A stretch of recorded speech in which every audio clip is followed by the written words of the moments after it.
So Four Knights of the Apocalypse chapter 98 is out, and I have to say this was a relatively short chapter, but it was kind of heartwarming, as well as leaving you with a cliffhanger that makes your stomach sink, thinking, what just happened, and did we just lose a major character?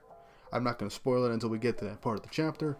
But let's just say the title of the chapter really does fit the ending of this chapter, so we got a few things to talk about. It's a relatively short chapter, so let's just hit the intro and get right into it.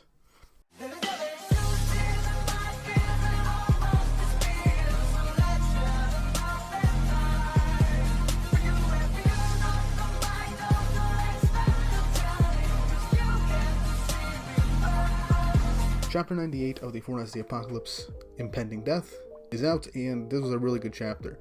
So we start off with the aftermath from last week, where the Percival group basically is talking about how they just managed to capture one enemy and now they need to go and take care of Macduff, as he's basically the most dangerous out of the two. Now obviously the only reason they were able to actually take down Tyrannus was basically because of Percival, which I'm going to plan to do a video on Percival at some point, maybe later this month or next month.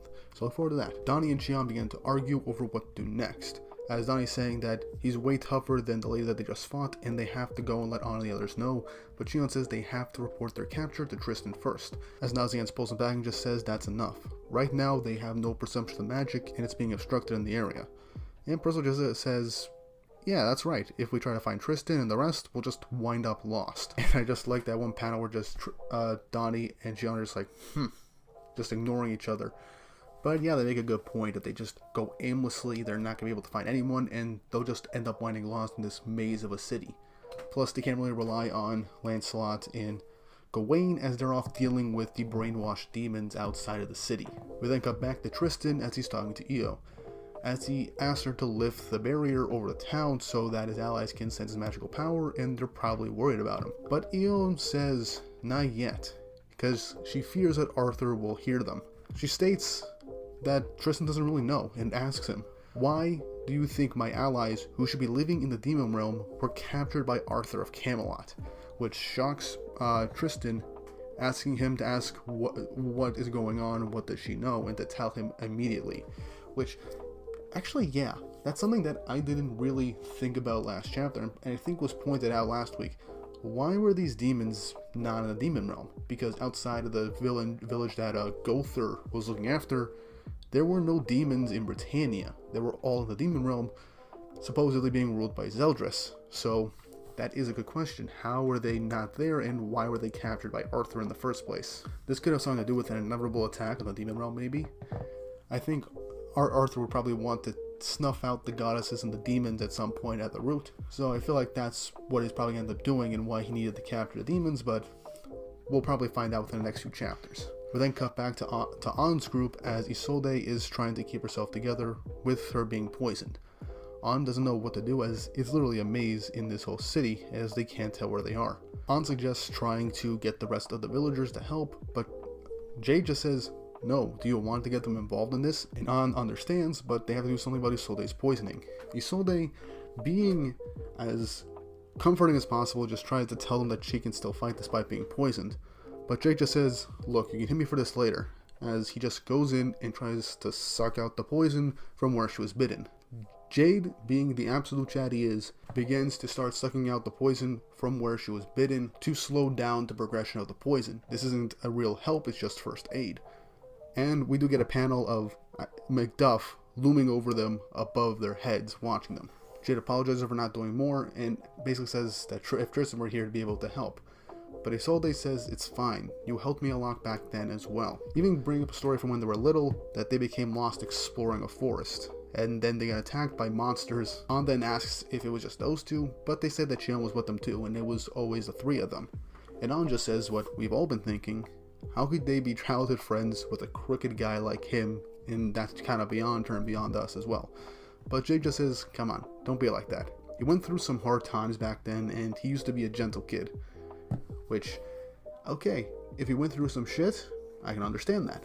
Still don't like him though. I still want him to get punched in the face. I need to make a Xian meme at some point to put in these videos. Anyways, OJ just starts trailing off, remembering things that she says, I still remember that day clearly. After I was hurt, Jade carried me on his back until they got home.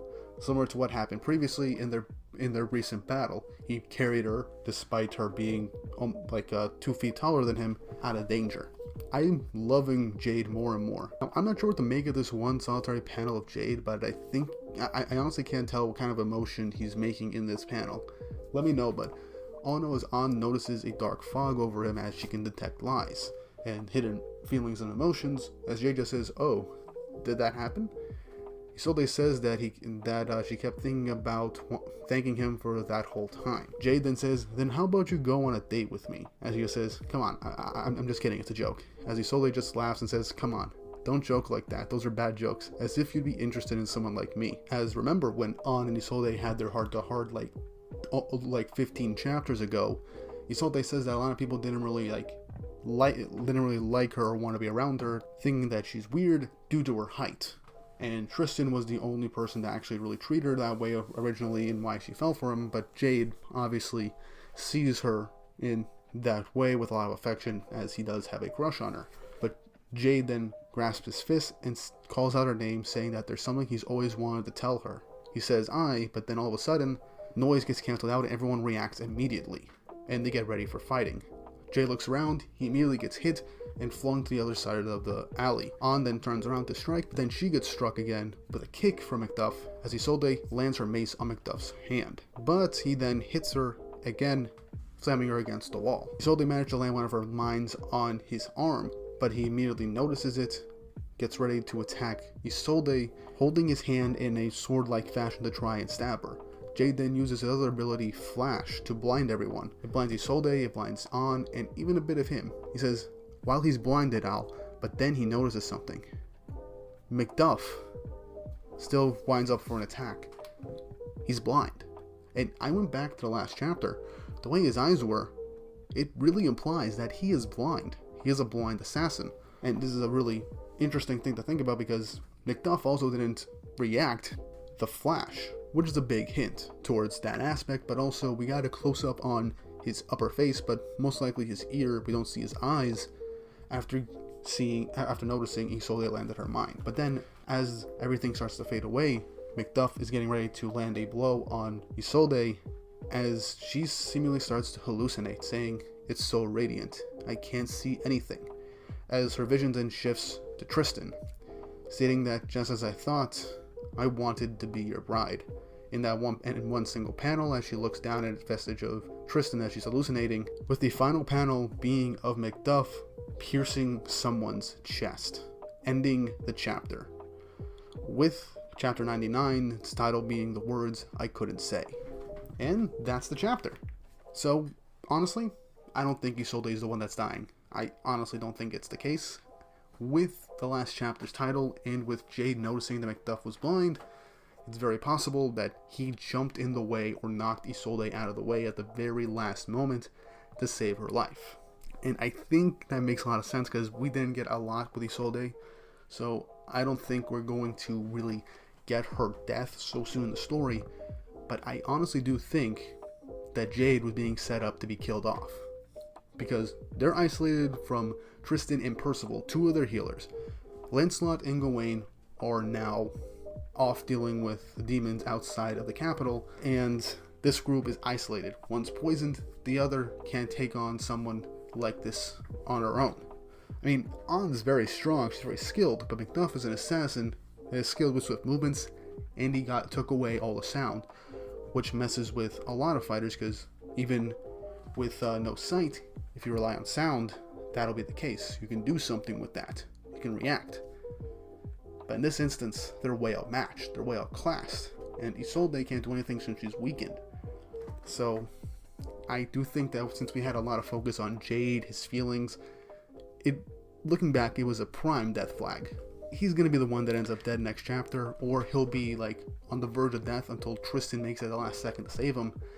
But I think if Nakaba really wants to make something more serious compared to Seven Deadly Sins, we get one of the main characters who is a child. He's 16 years old like the others. He's still not a fully fledged holy knight. He hasn't seen war, die protecting someone he loves, admitting his feelings to Isolde, as now she'll carry that on from the rest of her life to keep Jade's memory alive.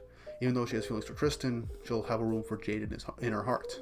At least I think that's the direction that's going to happen. Or Nakaba will just go with something that's relatively obvious also and just kill off Isolde before Tristan actually gets to, actually marry her.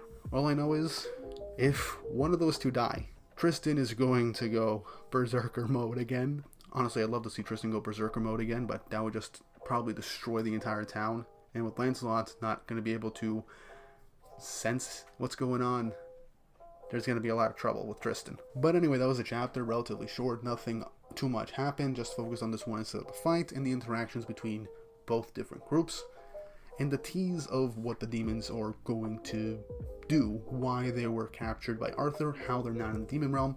I feel like that'll be answered either next chapter or in chapter 100. I feel like for the 100th chapter, we're going to get some big plot reveal, and I think that would be the best place for EO's bombshell of information. Next chapter will be a character death, and maybe Chion at the last second will notice and see Jade's last dying breaths. Man, that'd be really hard for this whole group of characters. But if Nakaba's willing to kill off new characters that he's just introduced, I'm kind of concerned for the Percival platoon as well, because we spent more time with them in comparison to all 4 title characters outside of Lancelot.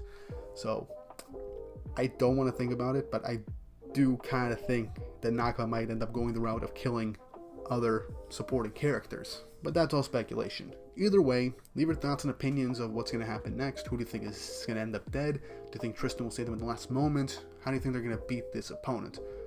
Leave your thoughts and opinions down below, and your theories. And once more, don't forget to like and subscribe and hit the notification bell for updates on future videos. It does help. I hope you guys look forward to more 4 Nights 10 Blizzard's content. I'm planning a lot more stuff, as well as some other types of videos that don't pertain to 4 Nights. So look forward to all of that. But with all that said and done, I hope you guys enjoyed this relatively short review, and I hope you all have an awesome day.